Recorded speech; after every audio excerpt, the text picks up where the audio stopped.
Hello everyone, Ranjit this side. So in this video, we'll be discussing about the top 10 machine learning frameworks and the libraries.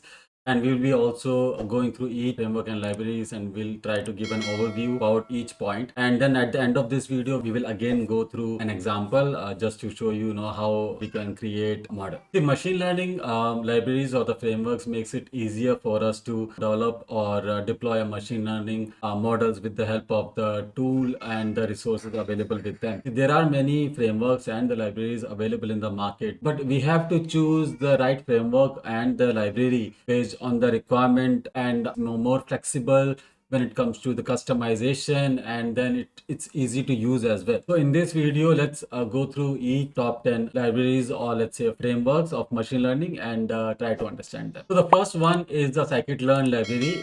It's an open source Python machine learning library. It provides a wide range of algorithms, let's say regression, classification, clustering, and many other. It is very well known for its simplicity, and its algorithms are used in a wide range of machine learning algorithms. Scikit-learn is a very good choice for the beginners, and it can be used to solve the real world problem. The second one is TensorFlow, framework developed by Google, and it's an open source used to build and train the deep learning models. It is used for a variety of machine learning tasks, let's say for image recognition, natural language processing, and machine translation. TensorFlow is again very well known for its flexibility and scalability.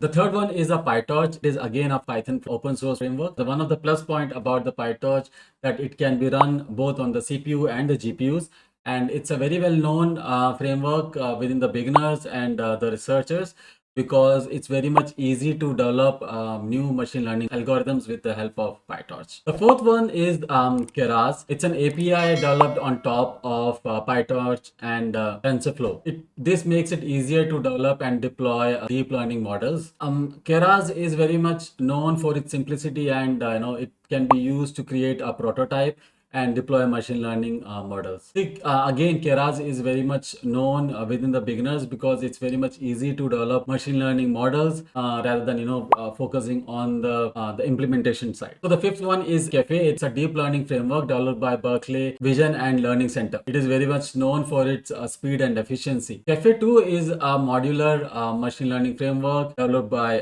Facebook. Caffe 2 is a good choice for mobile and embedded devices. MXNet, again a deep learning framework developed by Amazon. It is very much known for its scalability and flexibility. It can be used in multiple platforms like CPU, GPU, and distributed systems. MXNet is a good choice for researchers who would like to work on a large data set on distributed systems. So the seventh one is an OpenAI Gym. It is a toolkit for developing and implementing reinforcement learning algorithms. So the eighth one is the Spark machine learning library. Ninth one is H2O.ai. It is again an open source machine learning algorithm. It provides a wide range of algorithms to build and deploy machine learning models. Next one is Google Cloud Machine Learning Engine. It's a cloud-based machine learning platform, and it makes it easy to build, train, and deploy machine learning models. Amazon Machine Learning is another cloud-based solution which can be used to easily build, train, and deploy machine learning models without much of the knowledge about the programming. See, out of all these, I would say scikit-learn is much easier to